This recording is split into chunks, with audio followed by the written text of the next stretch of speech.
जीवन एक रंगमंच है, रंगयुग है। जीवन का आधार बेसिकली यही है। 27 मार्च को मनाया जाता है वर्ल्ड थिएटर डे। हालांकि इसे पूरे हफ्ते ही मनाया जाना चाहिए, क्योंकि एक दिन बहुत कम है थिएटर पे बात करने के लिए, उसको डिस्कस करने के लिए और थिएटर के बारे में कुछ कार्यक्रम करने के लिए। हम अपने ओपन माइक में इस बार थिएटर की ही बात करेंगे और बात भी करेंगे थिएटर से, रंगमंच से जुड़े हुए कुछ लोगों से कि आखिर कितना बदला है हमारा थिएटर और थिएटर एक शख्स को कितना बदलता है। तो आज का ओपन माइक कुछ एक्टर्स के साथ वर्ल्ड थिएटर डे पे। तो ओपन माइक में आज बात थिएटर की।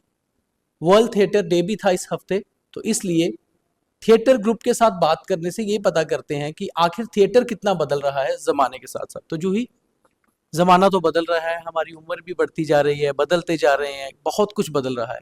थिएटर भी बदल रहा है या थिएटर सेम? अ, मुझे लगता है इसका जवाब हाँ और ना दोनों होगा शायद। अ, क्योंकि जो बेसिक्स हैं थिएटर के वो तो वही रहेंगे, वो चेंज नहीं होंगे, ज़माना कितना भी बदल जाए।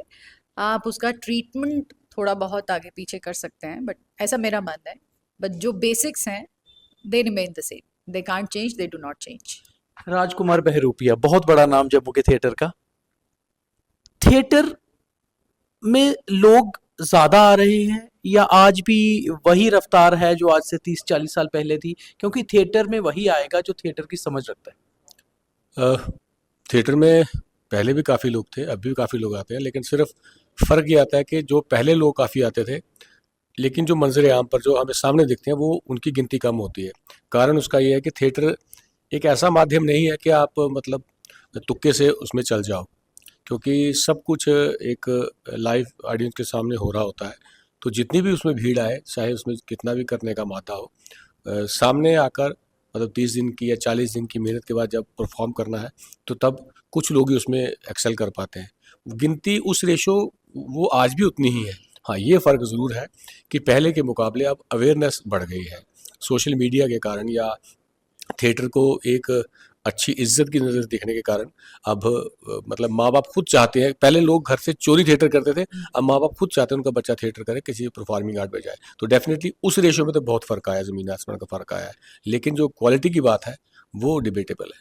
राजकुमार जी, मैं ना अभी बात कर रहा था जो यहाँ ऑडियंस थी उनमें से 2-4 लोगों से जो थिएटर से भी जुड़े हुए थे। उन्होंने एक बहुत सही बात कही कि थिएटर एक शख्स पे बहुत ठहराव लाता है, उसके किरदार को बदलता है। वो कैसे?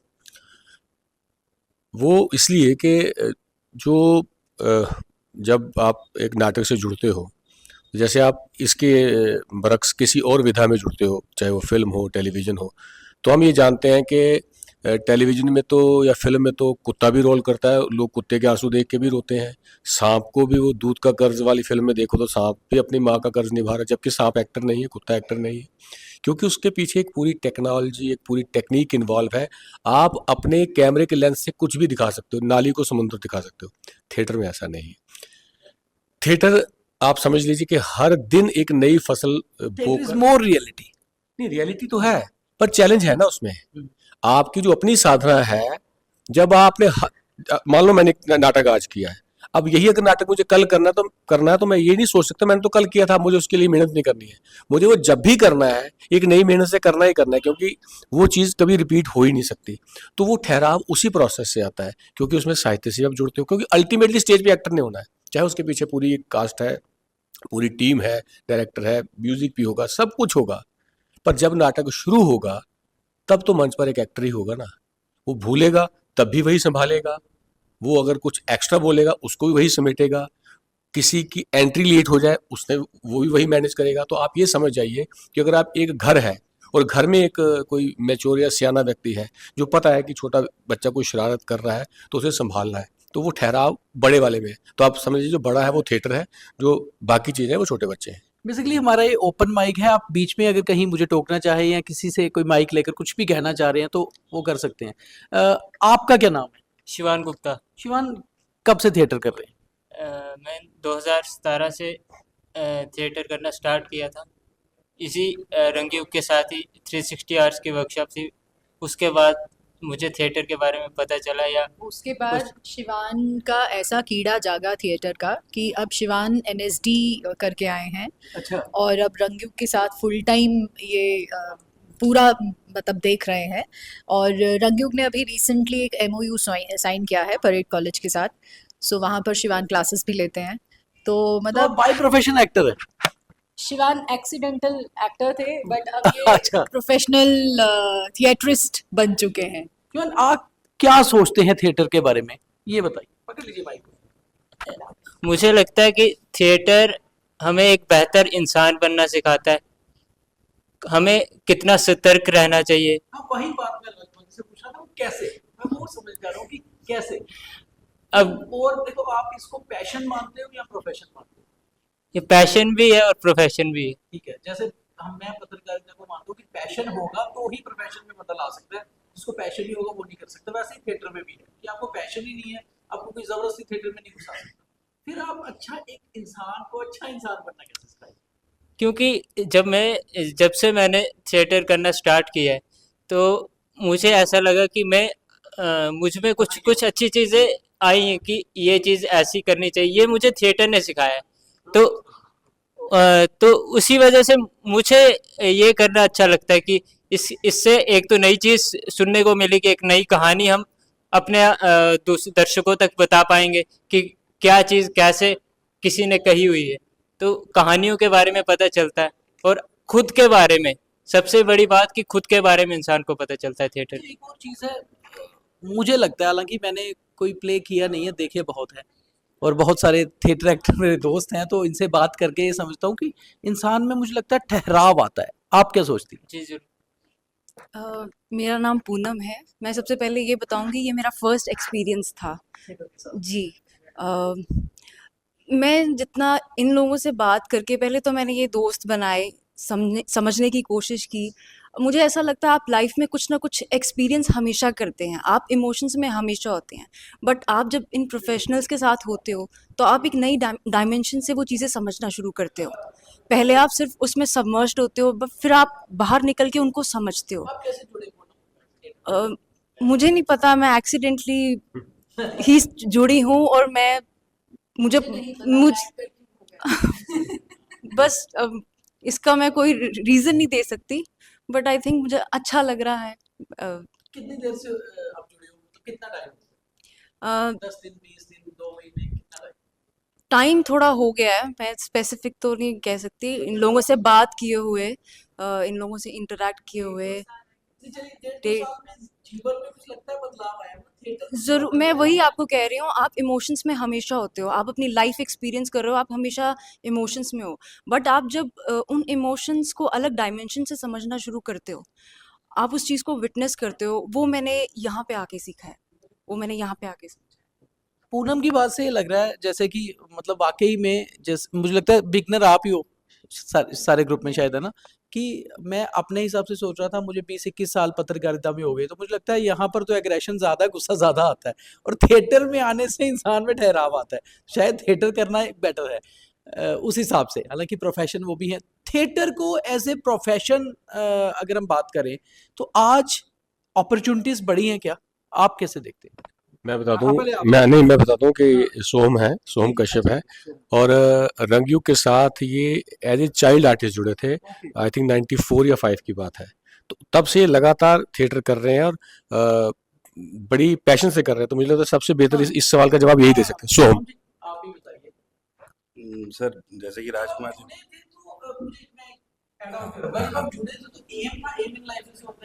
नहीं, मैं इस बात को यहीं रोक दूंगा कि जब मैं जुड़ा था, जैसे कि राजकुमार सर ने बताया कि मैं 96 में जुड़ा था, 94 में नहीं। तो तब तो कुछ पता नहीं था कि थिएटर क्या है क्या नहीं। स्कूल में बस एक सर्कुलर आया कि 32 साल बहुत लंबा। हाँ, मतलब उस तरह से। हालांकि वो सफ़र लगातार तो नहीं रहा, जब तक ये समझ नहीं आया कि थिएटर क्या है क्या नहीं।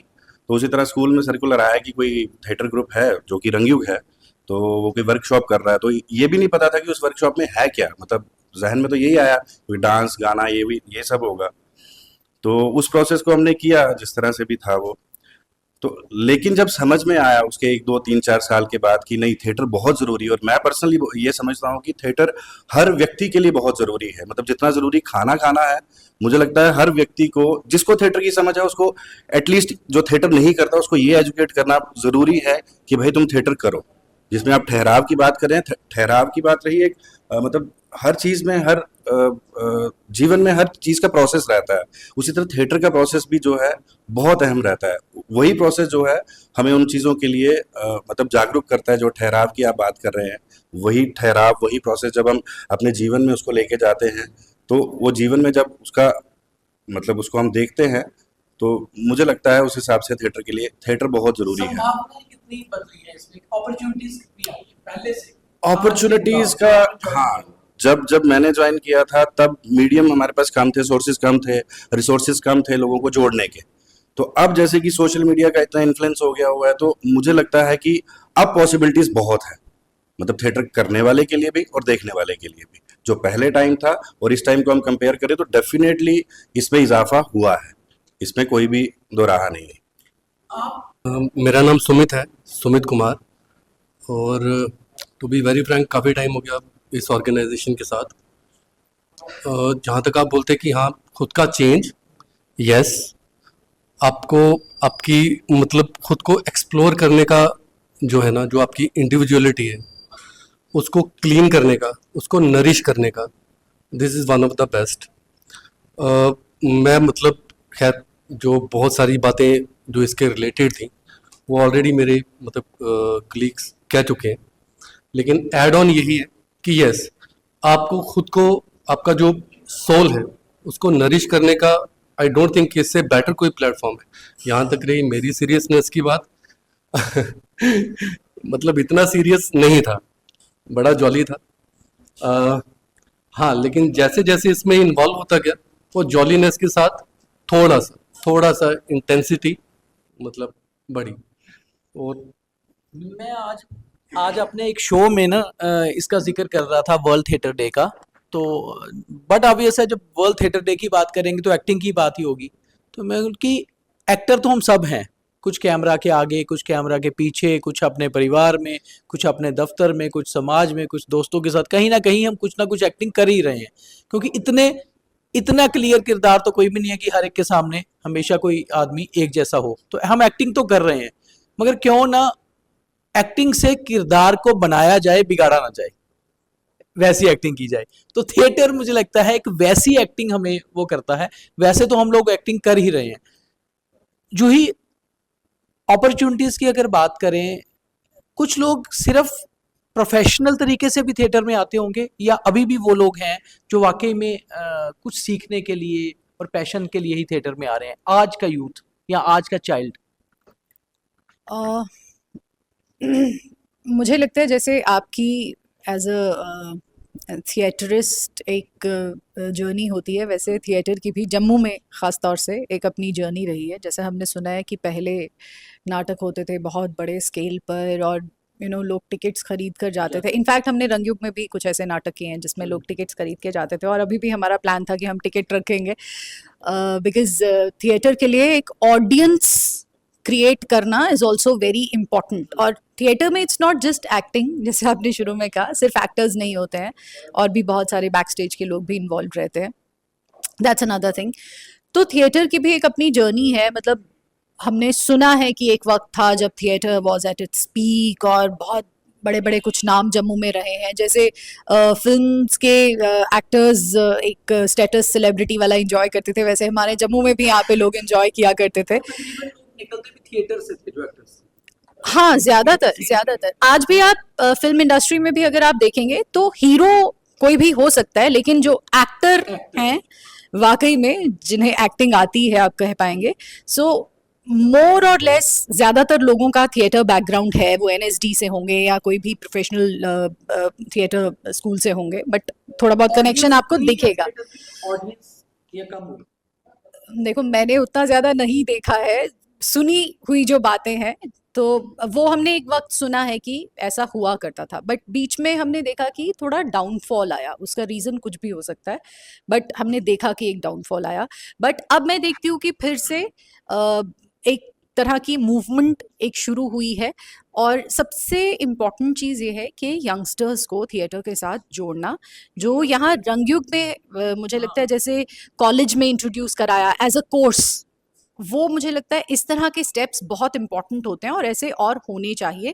हमारे कॉलेजेस में, यूनिवर्सिटीज़ में थिएटर जम्मू में एज अ कोर्स आना चाहिए। आप बहुत लंबे समय से जैसे रेडियो के साथ भी जुड़े हुए हो, रेडियो के, तो जो आजकल रियलिटी शोज आ गए, कॉमेडी शोज हो गए या बाकी रियलिटी शो, इन्होंने कहीं थिएटर को का कुछ ऑडियंस का पार्ट तो नहीं ले लिया, या आप मानते हैं दीपक, कि जो वो- थिएटर की ऑडियंस है या जो थिएटर करने वाले लोग हैं ना, वो उनके अंदर एक अलग कीड़ा है, वो कोई नहीं ले सकता। वो कीड़ा हमेशा वहां रहेगा, करने कितने वाले भी और देखने वाले। देखने वाले भी, वो कितने भी शोज आ जाएं, कितना भी कुछ आ जाए, जो एक्चुअली यू नो ऐसे पूरा इंटेंसिटी के साथ उसके साथ एसोसिएटेड हैं, वो ब्रेक ले सकते हैं, लेकिन वो छोड़ के नहीं जा सकते, वो वापस आएंगे। सो दे विल कम बैक। तो ऐसा नहीं है कि ये सब आने से वो हट जाएगा, वरना तो हमारे यहाँ जितने ये थिएटर हैं, जहाँ अभिनव थिएटर या बाकी, ये तो बंद हो जाने चाहिए ना, ऑडिटोरियम्स जहाँ पर नाटक होते हैं। राजकुमार जी, एक नशा है थिएटर। देखिए बेसिकली एक बार यहाँ इसी इसी नाटक का जब मैंने सबसे पहला जिक्र सुना था, श्यामानंद जालान एक बहुत बड़ा नाम है, थिएटर के डायरेक्टर हैं, वो शायद कलकत्ता से थे। तो उनका यहाँ एक इंटरेक्शन का प्रोग्राम था अपने थिएटर में, 1997-98 के आसपास की मेरे ख्याल बात है। तो तब उनकी इंटरेक्शन चल रही थी, वो बता रहे थे उन्होंने ये जो आषाढ़ लहरों के राजहंस है उसके प्रोसेस का जिक्र किया, मोहन राकेश ने आधा छोड़ दिया वो करते हुए। तो तब काफ़ी सारे ऐसे सवाल है जो अभी आप कर रहे हो ना कि थिएटर कैसा है, वो हम क्यों करना चाहिए बेहतर। तो जब वो सारे सवाल देके थक गए तो उसमें एंड में उन्होंने एक लाइन कही, बेसिकली खुजली है। नशा, नशे से भी अलग चीज, कीड़ा है, नशा है, मतलब खुजली वो है। बेसिकली प्रोफेशन उनका कुछ और है, या मतलब वो जो कोई टीचर होगा, कोई प्रोफेसर होगा, कोई दुकानदार होगा, हो, बिल्कुल। सारा काम निपटा के अगर आप देखेंगे हाँ, तो सोहम अपना बिजनेस करते हैं, पूनम पीएचडी कर रही हैं, मैं बिग एफएम में एज अ रेडियो जॉकी काम करती हूँ, राजकुमार जी कॉलेज में टीचर हैं म्यूजिक के, शिवान को हम कह सकते हैं क्योंकि कि ये प्रोफेशनली ये थिएटर जब में तक इसका कोई कीड़ा, जुगाड़ नशा और खुजली मिलके प्रोफेशन बन गया फिर। लेकिन ये है कि डेफिनेटली चूंकि जब जब उन्होंने ये कह दिया तो वो एक वर्ड है, लेकिन हाँ डेफिनेटली बेहतर इंसान कैसे बनाता है वो, क्योंकि इसका जो प्रोसेस है ना, मतलब आपने बाकी मीडियम्स में एक्टर जो है वो डिपेंडेंट है 100 चीज़ों पे, यहाँ पे एक्टर को एक टास्क मिल गया, सोम को एक रोल मिल गया, पर सोम स्क्रिप्ट ले जा, हम 10 दिन के बाद इसकी रीडिंग करेंगे, फिर अप्रॉक्सीमेटली 20 या 30 दिन के बाद इसकी हम ब्लॉकिंग करेंगे और मे बी 1.5-2 महीने के बाद शो करेंगे। अब उसको जब एक करेक्टर मिल गया है, अब वो देख रहा है करेक्टर किससे रिलेट करता है, इसकी लाइफ में ऐसा कौन है, दुकान पे कोई ऐसा आता है, बाजार में, वो टोटली ऑब्जर्वेंट हो जाता है। मतलब आपके ऊपर कोई जादू की छड़ी से नहीं होता कि आपने करेक्टर तैयार कर लेना है। ये जो ऑब्जर्वेशन है ना, जो जिस ठहराव कहाँ से आएगा?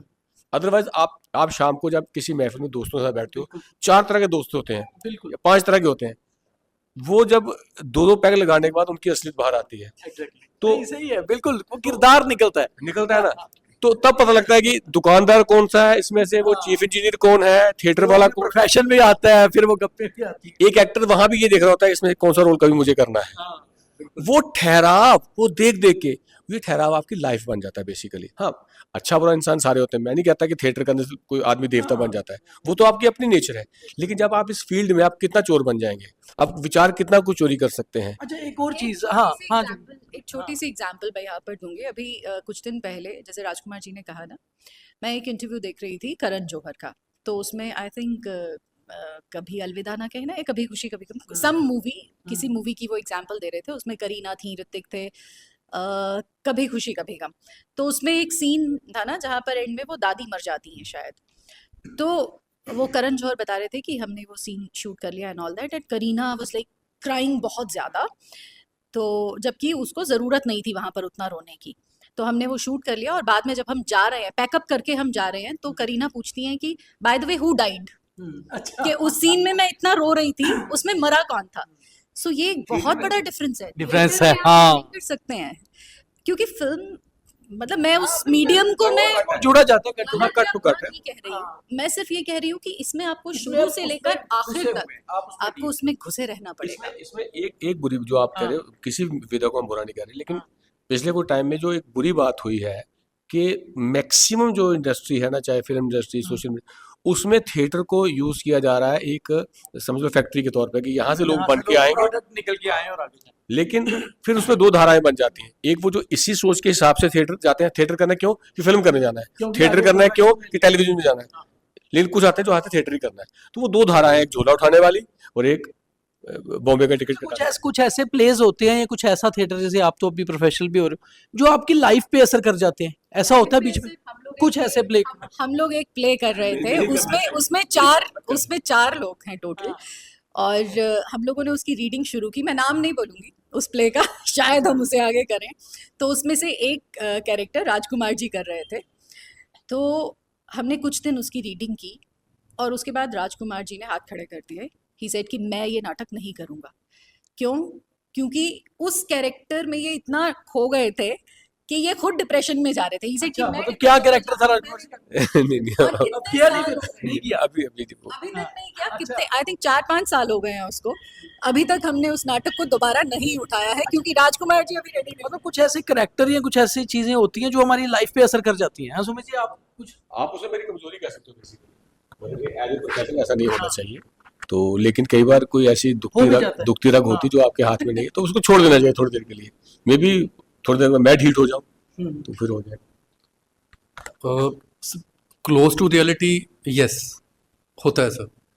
एक मतलब काफ़ी टाइम पहले प्ले की एक लाइन है जो अभी मतलब स्ट्राइक कर रही है माइंड में, कि ये सरफिरों का काफिला है और मुद्दतों से चला आ रहा है, और मेरे को लगता है ये कंटिन्यू ही रहेगा। यही मतलब जो है ना, सेल्फ एग्जैजरेशन बोले या अपने आप को एक्सप्लोर करना, this is a thing sir. वो आपको किसी करेक्टर के बहुत ज़्यादा करीब ले आती है, और मोर ओवर ऐसा भी होता है कि अपने जो खुद के जो सहकर्मी हैं, they will call with that same name जो अपने करेक्टर प्ले किया था, टिल लॉन्ग।